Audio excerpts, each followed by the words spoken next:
Aston Martin has gone all out to strengthen its technical team, with news it's allegedly made a big money offer to Adrian Newey in a bid to lure the legendary F1 designer away from Red Bull. The ambitious green team has invested heavily since rebranding Racing Point from 2021, with world champion drivers including Sebastian Vettel and Fernando Alonso. While last year, Aston Martin moved into its new 37,000 square meter Silverstone facility, built at a cost of $200 million. The alleged offer to Newey, which is reported to be on par with F1's better paid drivers, meaning upwards of $10 million annually, is the latest push from Aston Martin's executive chairman, Lawrence Stroll, and would not only reunite the Brit with ex-Red Bull technical director Dan Fellows, but also potentially secure reigning world champion Max Verstappen, should the Dutch Top Gun be keen to switch teams to remain with Newey and Honda. 1996 F1 world champion Damon Hill says Melbourne was a big turning point for Ferrari, with the prancing horse casting off its well-worn tradition of unforced errors to deliver an historic 1-2. Ferrari has been a reorganized force under team boss Frederic Vasseur, who joined at the start of 2023. But Hill, in a chat with the sports official podcast F1 Nation, says Albert Park showed the changes are starting to take effect, even if the Brit can't pinpoint them. I thought this weekend they actually would put in a very, very solid performance all the way through from day one. And that's a really interesting change in the dynamic.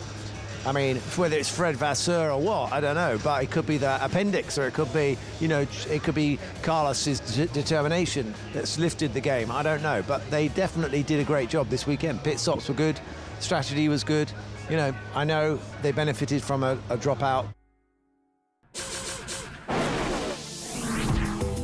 Williams says that it will have 2 cars on the grid in Japan without too many issues. But team boss James Vowles says he has to personally take the blame for the squad being without a spare chassis.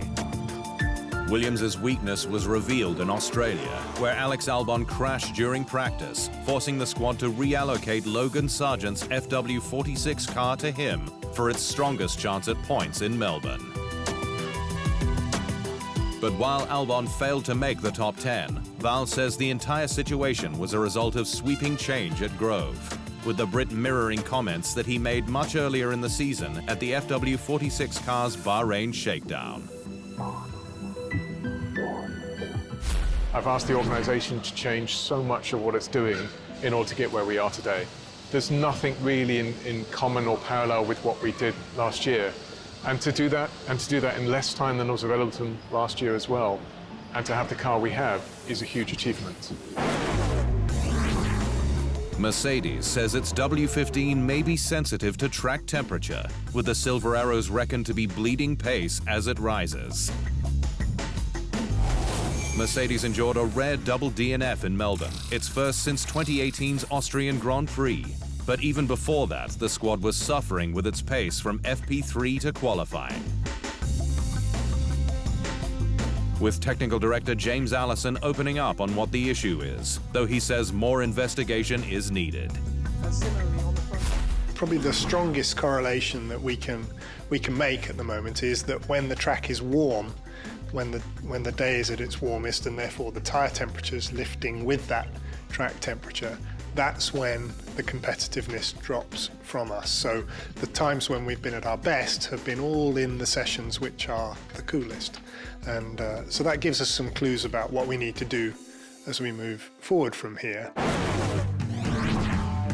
Staying with Mercedes, where Toto Wolff says he's going to take his time in selecting a second driver for 2025, like the bride that's difficult to get.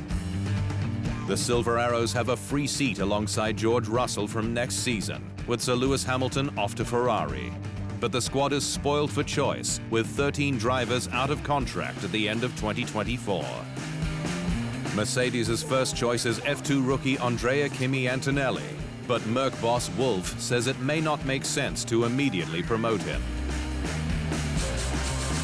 We don't want to drown him by jumping so quickly into an F1 car at 17. So there's a few options that we could play with him, he said. Ferrari and McLaren are the only squads with both drivers confirmed for 2025. Other drivers locked in for next year include Russell at Mercedes, Max Verstappen at Red Bull, and Alex Albon at Williams.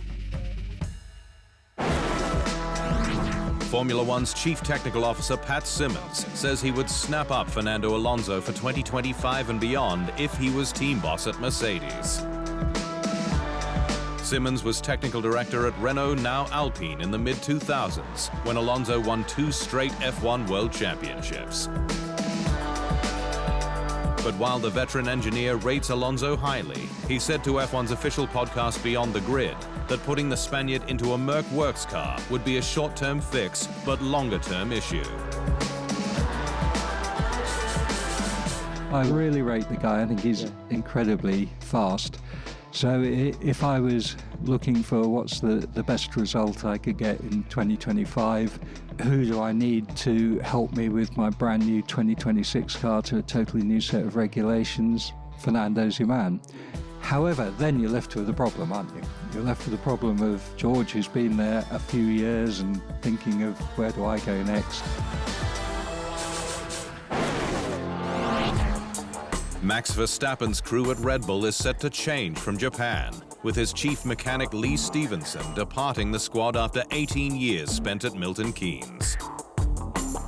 Stevenson, who joined the squad back in 2006, has seen the brand's rise to 6 F1 Constructors titles and 7 drivers, with Sebastian Vettel and Verstappen, who is en route to his 4th straight. Stevenson has since joined rival Sauber as chief mechanic, ahead of the Swiss squad's transition to work squad Audi. Melbourne hosted the latest edition of Red Bull's Unserious Racing Series, ahead of the Australian Grand Prix, with both the brand's teams heading to nearby Hampton Beach for the action.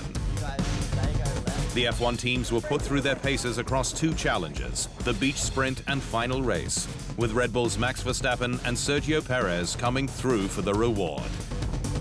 With the beach challenge the Dutchman's only win in Australia for the year, given his later retirement from the Grand Prix due to brake failure. I've been doing quite a bit of stuff driving in the desert, you know, like in Dubai, for example. So I've been driving these kind of things before, and yeah, they're always a lot of fun. Honda has upped its game in preparation for its works partnership with Aston Martin from 2026, with the Japanese auto brand setting up an all-new UK base in Bracknell near Silverstone. Honda made a dramatic U-turn last year on its shock decision to leave Red Bull and F1 from 2021, given its recent world title successes when it signed with the sport's ambitious green mark. The 2026 regulations will create a reset for all PU manufacturers, and Honda's experience and expertise, with the focus on carbon neutrality, sustainability, and electrification, are the right match for Aston Martin Formula One. Honda's new UK operation will focus on maintenance and logistics of the Aston Martin power units, with the brand set to recruit new technical staff. Sauber may be one of 3 teams without points after the opening 3 rounds in Bahrain, Saudi Arabia, and Australia. But the Swiss squad showed its determination in Melbourne, where both its drivers Valtteri Bottas and Zhou Guanyu took on a local drift challenge at nearby Calder Park Raceway. The pair were put into hotted-up drift cars and put through their paces to try out donuts, precision parking, and a drifted lap of the track where they busted through soft, smoke-filled barriers.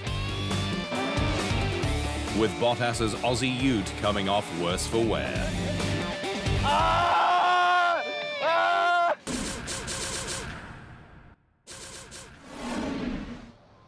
Thanks for watching.